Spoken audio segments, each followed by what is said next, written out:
Thank you for joining us here at 6:30. I'm Bobby McSwine, and happy Pride. Today, Kentuckiana celebrates Pride Month, and things got kicked off with a parade in Nulu.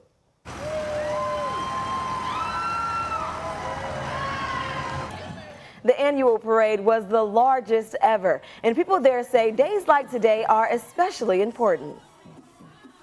Today's society, with all the surge of hate coming about against drag queens, trans community, and so forth, this LGBTQ community, it's very important to have a safe place to come and celebrate and do what you want to do and be your authentic self, live your truth.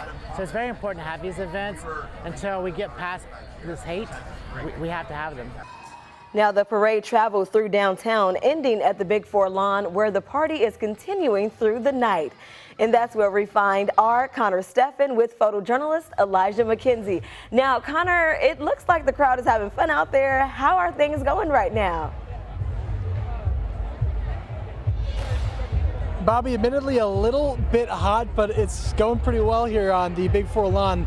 I'll give you a little bit of a tour here. So if you look behind me, the main stage has been going all day.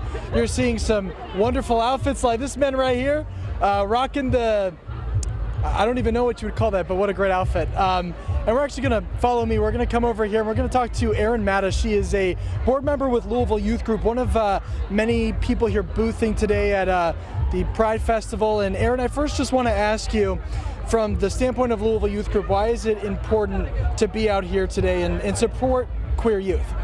Because the queer youth and youth in general is just our future. And we have been a nonprofit serving Louisville and the Kentuckiana area since 1990. And the youth is the queer youth is just so marginalized, and sometimes their voices are not heard, especially by the adults and, you know, leaders in our community. And so we are here to support them and to back them up and to give them the support and the type of resources that they need to be able to have their voice heard. And you know, you kind of mentioned this, it's been a pretty tumultuous year for queer youth here in Kentucky, with legislation like SB 150 becoming law. So tell me what it's been like to give queer youth here a space where they can be heard and supported during Pride Festival weekend. What's that been like? It has been completely humbling as an ally and a white woman that has been born and raised in Louisville. It is like heartbreaking, but also like very fulfilling to see the youth that have been a part of our group since 1990 and come back and they visit our table and they say that you all have changed our lives. And we are always going to stand behind them. So any bill or legislation that may pass, we're always going to have their backs no matter what. Absolutely. What a wonderful message. Thank you so much, Erin. So that was just a little bit of a taste of what is going on here at the Pride Festival. Things continue on until 10. There's going to be more musical performances. There's a lot of great food, a lot of great local vendors.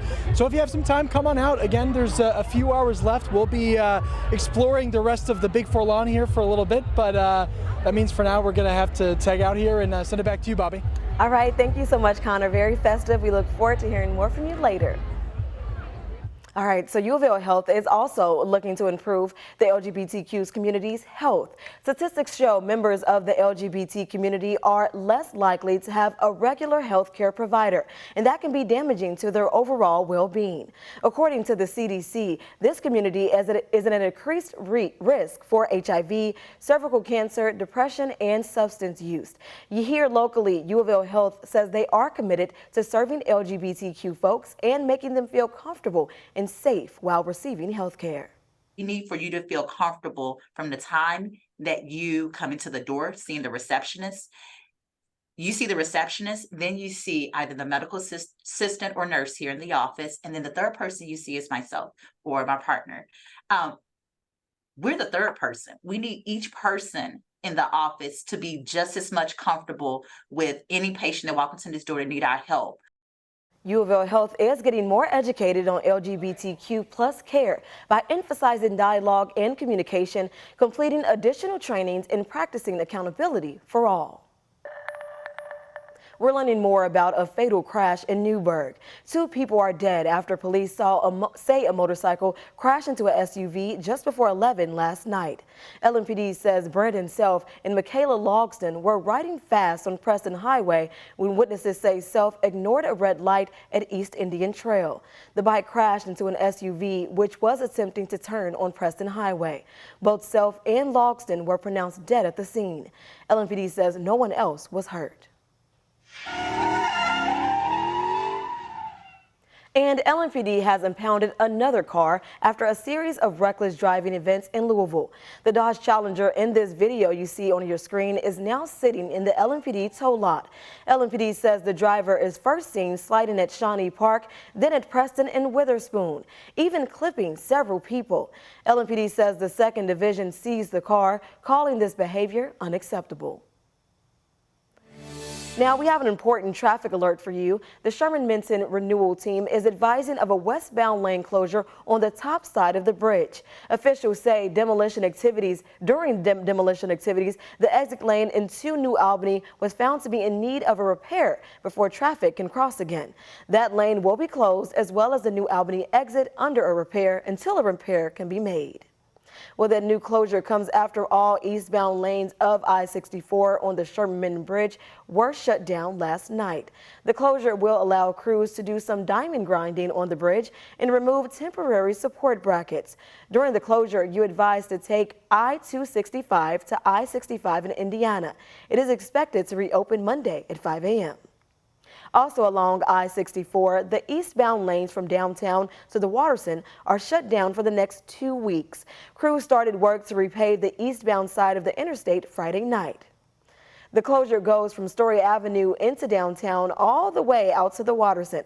Kentucky transportation officials say this part of I-64 hasn't been updated or repaired in more than 2 decades.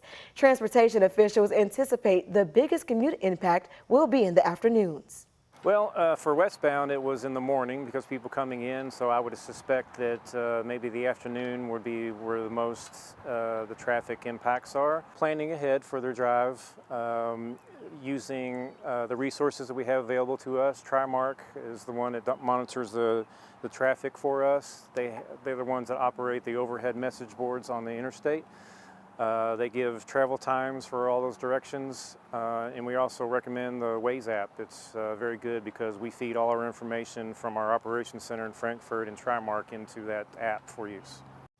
Again, those eastbound lanes are closed from Story Avenue to the Watterson Expressway. They are anticipated to be reopened on July 1st.